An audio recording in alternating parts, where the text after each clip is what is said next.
entire century, we have really known only one way.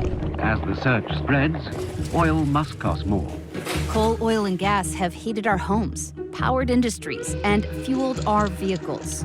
They gave us freedom, but that freedom came at a cost. Fossil fuels, while propelling us forward, now we know they actually pushed us back. It's a major investment in clean energy cars. So as we come to the fork in the road that is our new energy future, the question really becomes, can we truly electrify our world without screwing it all up? We are at a real turning point. Like the moment that the horse and buggies looked at the Model T sideways. And candle makers must have been pouting when Edison turned those lights on. But at this juncture, we know way more. We've adapted and innovated. And many believe we have to change fast. Not only the rapid shift to renewables that scientists say needs to happen to curb the rapid warming of our planet, but it's also about those batteries that the renewables will be charging. It's a race to find each component, like lithium, nickel, and cobalt. We gotta do it quickly, source them ethically, and do it here, in our country. We also have to focus on recycling those precious metals. And maybe, just maybe, we'll find them while exploring the depths of our planet for what could be a far-fetched answer. But our energy future begins by going back, so we can go forward. Watch these drips here. In the depths of this narrow, winding tunnel sits a vital mineral that could one day help power our renewable future. It's red. Yeah. Tells you you're going deeper. Outside that tunnel, the rolling Rocky Mountains of central Idaho, flanked by miles and miles of beautiful scenery. At this very moment, this land is just luxuriating in the lack of human interaction. Save that tunnel, the mud swallowing our boots. Now you get your workout in. Yeah. Here, there is one goal. You came here for the cobalt. We came here for There's the cobalt. cobalt in these hills. Yeah, that's right. Cobalt is an ancient material that is now breathing new life inside this mountain. It's like choose your own adventure. It's not the first time cobalt has made an imprint on this part of Idaho.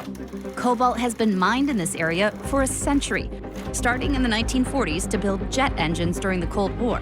Stand clear of jet intakes and jet exhausts.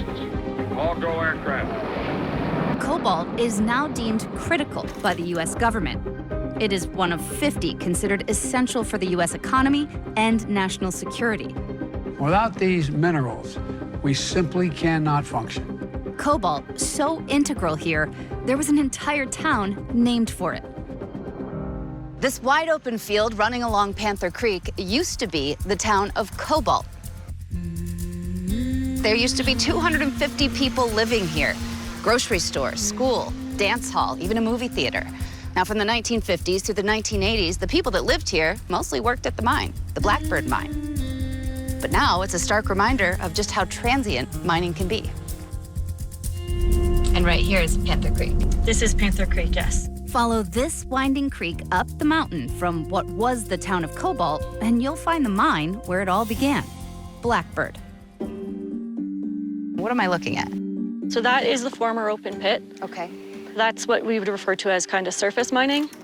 From the early 1900s to the early 80s, Blackbird was ground zero for cobalt mining in the United States, and surface mining, a practice involving an open pit to gather and mine cobalt. That was commonplace at the time and hardly regulated. There's a lot more regulation nowadays. When we talk 50s and 60s, there wasn't that much regulation around it. The federal government actually asked for the mine to happen and produce. And so corners were cut to be able to produce that cobalt. Both above the surface and below, water flowed over these exposed metals and then carried the toxic material into nearby streams, poisoning the water, killing critical fish populations, and leaving the land in ruin. No one mines here anymore, haven't since 1982. And a decade after the mine shut down, the EPA proposed adding this site to a list of the most contaminated places in the country. Now, Blackbird has a new owner, Canadian-based mega mining company, Glencore. The legacy site is a site that operated. It no longer operates, but we still have an environmental obligation. How long does it take to get something like a watershed restored after a Blackbird? My experience tells me decades and decades. Wow. The legacy of environmental contamination and destruction from Blackbird is well known. We've had local populations of salmon go extinct from the impacts from mining. Wow. Cobalt mining as well? From cobalt mining specifically. Was Blackbird the site? It was. After decades of work by indigenous groups and local restoration crews, the streams are just now recovering. We've come a long way with our environmental regulations to help protect our waterways for both people and for wildlife. But there are some things that we need to keep in our minds as we move forward with this big mineral rush. And here's the wild part. Just on the other side of that historic cobalt blunder sits what could be the future of domestic cobalt mining with a company called Jervois. From their offices here in Salmon, the mine is about 22 miles west that way as the crow flies, but we're not crows, so we've got to take a, well, let's just say it's not going to be an easy drive to get there. We're surrounded by absolutely gorgeous scenery, rolling mountains, beautiful foliage, but inside these mountains is a critical mineral. That's right. There's actually an amazing supply of critical minerals in the eastern central part of Idaho. Idaho has one of the best known mineralizations of cobalt in the world in what's called the Idaho Cobalt Belt. In 2019, the U.S. produced roughly 500 tons of cobalt, but that wasn't from direct cobalt mining. It was just a byproduct of other mined material. But now, as the need for EVs and battery storage soar, we need significantly more cobalt. Jervois believes that they can quadruple domestic production to 2,000 tons of cobalt each year. But that is still only 10% of our country's demand. Going into the side of a mine like this is a very different operation than an open pit. That's undisturbed forest just above us. It's undisturbed forest just below us. So really our only disturbance is this face and this portal and the surface facilities that we'll see on top. So it's way less impactful on the surface part. That's right. You're not blowing up a mountain. That's right. You're keeping a mountain, you're putting tunnels in it. And what we'll do at the end is all of this gets filled. We cap that portal, we put the slope back, we can revegetate it, and nobody will ever know it was here. This new Jervois project will be the only mine in the United States exclusively focused on cobalt, the first in our country in almost 30 years. We hope to be here for 10 or more years. At the moment, we're permitted for a mine life of 7 years. So in we go. At first, it's just a distant hum. Beyond that vent that carries the diesel fumes out of the mine, it gets eerily quiet until... What they're doing here is like a lab. Well, it is. It is a little bit. It's an opportunity for us to learn more about our ore body. So we've drilled a number of holes here. Each one of those holes penetrates our ore body and tells us something about how much cobalt and copper and the width, the thickness of that. What we do with that information is all of that data gets put into really sophisticated computer models that we use to model the ore body so that when we go to mine it, we have the best prediction we can find of what's in front of us. It takes a lot to do this. This is not easy. It's not easy, and it's really technical. What we're seeing, it's still worth it to go in there and get it, right? Absolutely. Because cobalt, especially now, has had such a rise. It has had a rise. It's a really volatile metal just because of the way the market works, but it has had a rise. We believe it's going to continue to be in demand. What are we looking for? You've got your flashlight out. Yeah. So sometimes what we can see is mineralization in this, but you can start to see in this structure here that layer cake. Yeah. So you can see these structures and how the rock has been tipped up by the formation of the mountains. Our mineralization occurs along these seams. It is a fascinating adventure to kind of navigate this labyrinth of tunnels. They anticipate 40,000 feet of tunnels when they're done. And they're thinking they're gonna find enough cobalt to help power and create 2.8 million electric vehicle batteries. The demand for electric cars and better batteries is hotter than ever, making minerals like cobalt highly in demand around the globe. More than 2/3 of the world's supplies of cobalt comes from the Democratic Republic of Congo. China has been very strategic in working with partners in the Congo to secure the rights to those mines. They currently own 15 of the 19 cobalt-producing mines in the DRC. There have been a lot of reports of child and forced labor in the DRC as well. An urgent reminder that we need to do it right and do it here. This is a rare issue that is uniting both parties. For our national and our economic security, we cannot afford to rely on countries such as Russia and China. It's clearly time for us to get serious about expanding domestic mineral production. Relying on companies like Jervois and oversight from state and federal governments to do it better this time around. We're using advanced tools like autonomous drones for surveying. So these kind of technological advances make a real difference in how we're able to, in a socially responsible way, extract minerals from the earth. The Jervois mine has permits from the state of Idaho, the EPA, and the U.S. Forest Service. They all found that Jervois' plans for treating their wastewater and restoring the area when the mine closes will minimize, but not completely eliminate, the harm to the environment. There's so much beauty. Part of that's beautiful too. In nature, we have to have that. When you look out here and then you turn to the mine, what is the feeling you get? I get excited. It's not because I don't see the impact that this is having on the land. It's about the fact that I'm excited to be responsible for it. And I think we have a responsibility to continue to do what's challenging. You know, we don't do this because it's easy. We actually do it because it's incredibly hard and we want to see it done right. Some of that American-mined Idaho cobalt will go into the next generation of batteries. But it's not just cobalt that we need.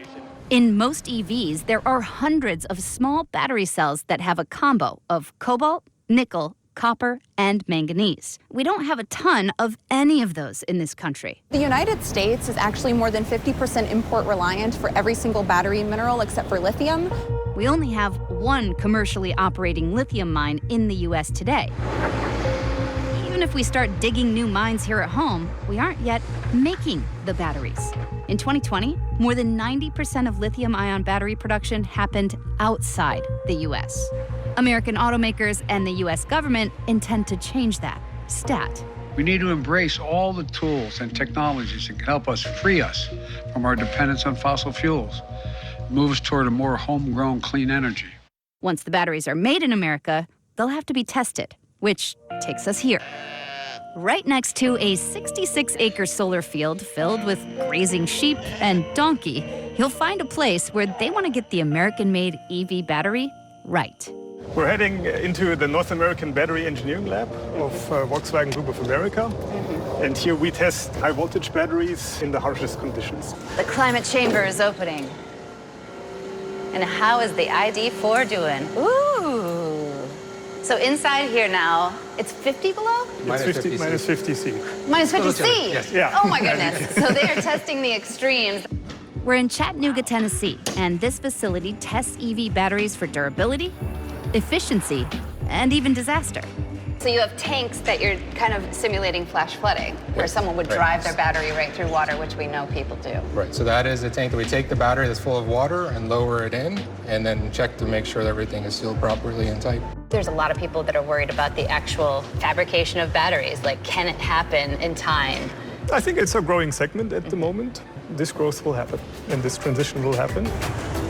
But imagine a world where the battery that powers an EV can fit in your hands. We're working on a solid-state battery, which is non-flammable, where we can introduce the most energy-dense material known on Earth, and that's lithium metal. That's considered the holy grail of battery materials. And if we can accomplish lithium metal, we can make batteries that are more compact, that potentially can have cars that readily go 400 miles. It's a tall order.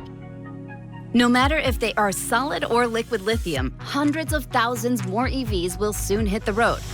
I am inside Ford's all-electric manufacturing facility. This F-150 has a 320-mile range. They've got a guarantee on the battery for 8 years. A lot of folks worry about that. But this battery can actually be used as a generator for your home or to boost another friend who's got an EV.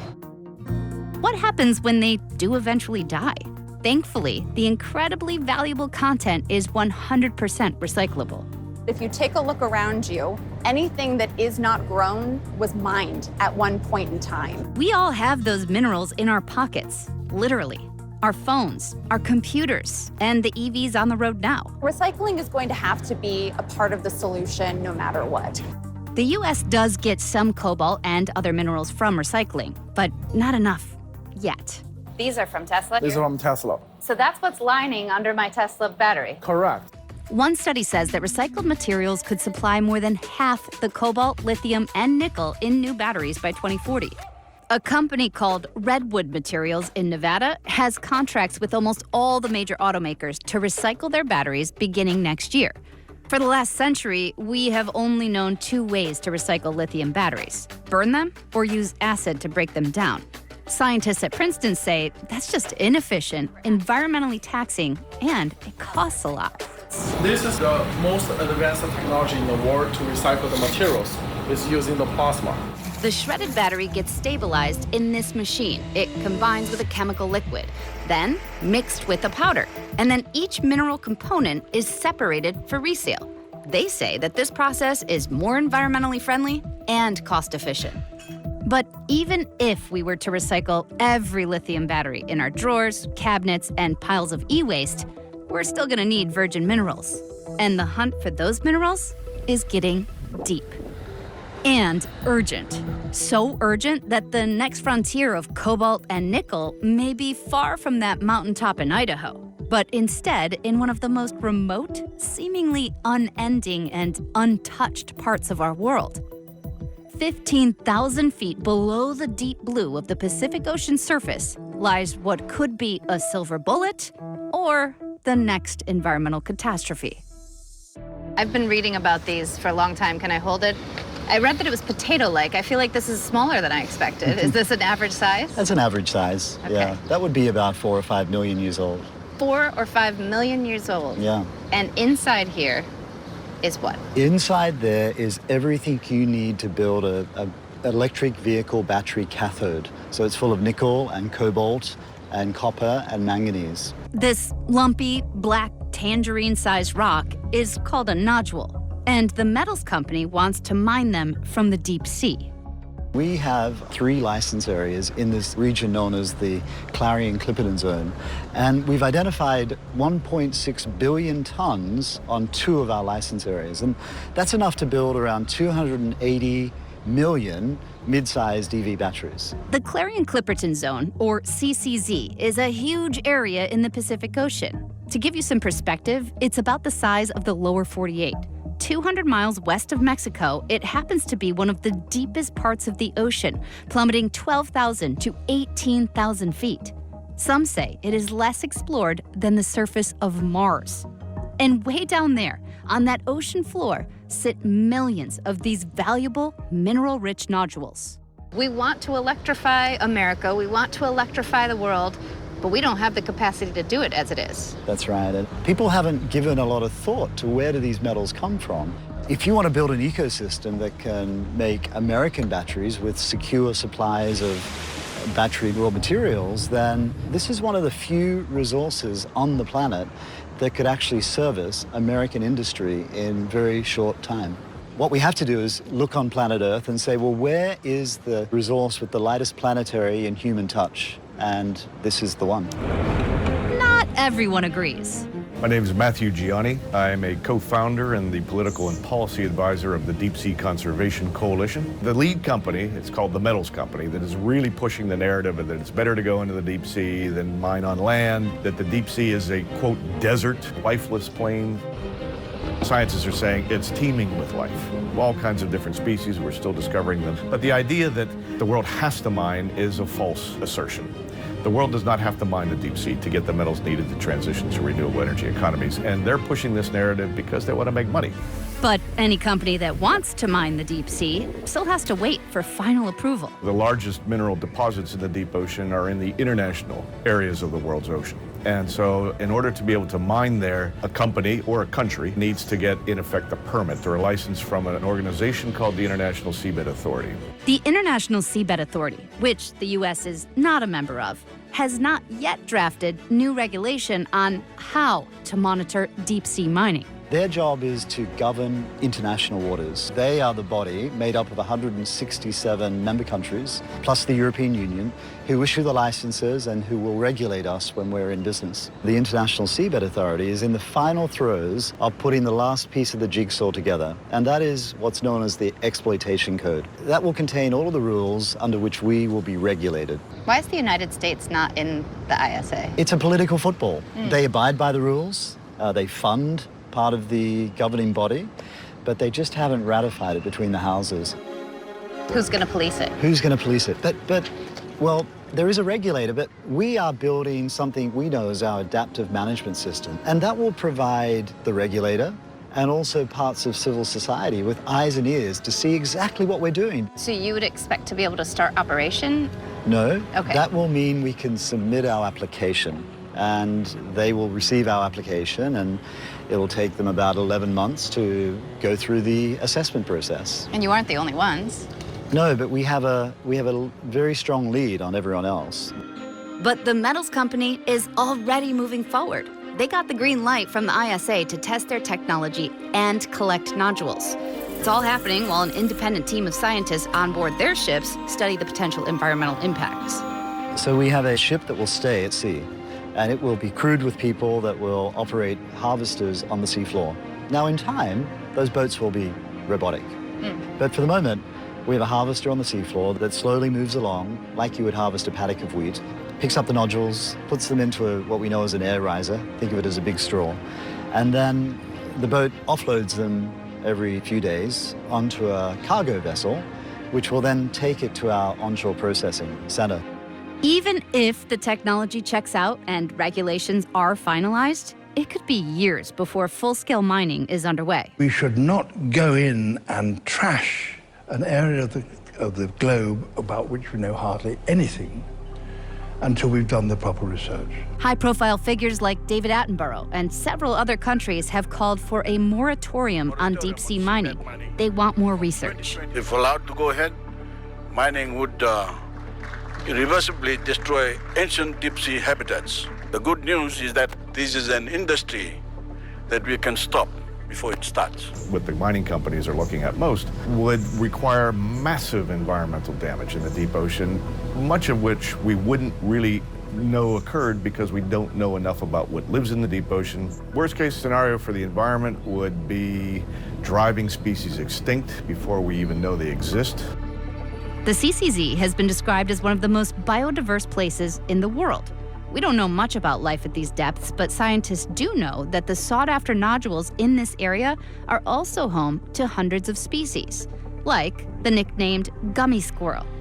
Researchers have found that mining operations are likely to disturb sediment on the ocean floor and generate noise that will travel for hundreds of kilometers. Those impacts in such a sensitive ecosystem raising concerns about mass extinction. So say you find out that whales have been eating these forever. Do you turn around and stop? Yeah, we've always said, if the scientific evidence points to the fact that we shouldn't be doing this, then we stop. That's part of exploration, right? You've got to be prepared to take these decisions. We should learn by now from our past mistakes. There's a lot of value to keeping it natural, exploring it, understanding what the deep ocean is, how it contributes to planetary regulatory processes like regulating our climate or regulating biodiversity and species and ecosystem functioning, rather than just going in blind, extracting metals until we can't get any more, build cars, and then, oops, in 30, 50, 100 years, future generations will say, that was a big mistake. Why did they decide to do that? Didn't they know better? We need the foresight to say, let's prevent this problem from happening before it starts taking place. Folks on the other side would say, well, we don't know anything about the ecosystems yet. And you're saying we do know a lot. How do we know how much we know? Or do we just have to find out? We just have to find out. This is the issue because, there are some organizations who don't want to do this because they believe we don't need the metals. And so they're just trying everything to say stop. Their view is, extractive industries are bad. We should just close them down. But of course, it's not that easy. Some major automakers and companies like Google and Microsoft have pledged not to use minerals mined from the deep sea until, quote, it is clearly demonstrated that such activities can be managed in a way that ensures the effective protection of the marine environment. We're calling for a moratorium on the process because of environmental concerns, scientific concerns, and the fact that the International Seabed Authority, in our view, is not fit for purpose. What about the people saying, oh, we don't need these? They're wrong. There will be no single chemistry that will win the day. It's going to be a combination of LFP batteries, of nickel and cobalt batteries. And so when you start adding up heavy transportation, home transportation, grid storage, we need a lot of these metals. So what do? Open up deep-sea mining, potentially making a significant dent in climate change, but knowing that there is a yet-to-be-determined environmental cost? Or wait? If this took 4 to 5 million years, there has to be some impact that we would have if we're scooping things up. Well, there is no such thing as no impact. Let's start with that. The question is, what's this impact? How can we mitigate those impacts? And how does that compare to the known impacts of land-based activity? And I think that's a decision that society is going to have to face. So as we sit at this fork in the road, on the cusp of our new energy future, what is the right move? We've already gone backward to go forward. We know where we need to go, but what's the best way to get there? We don't have a whole lot of time to figure it out.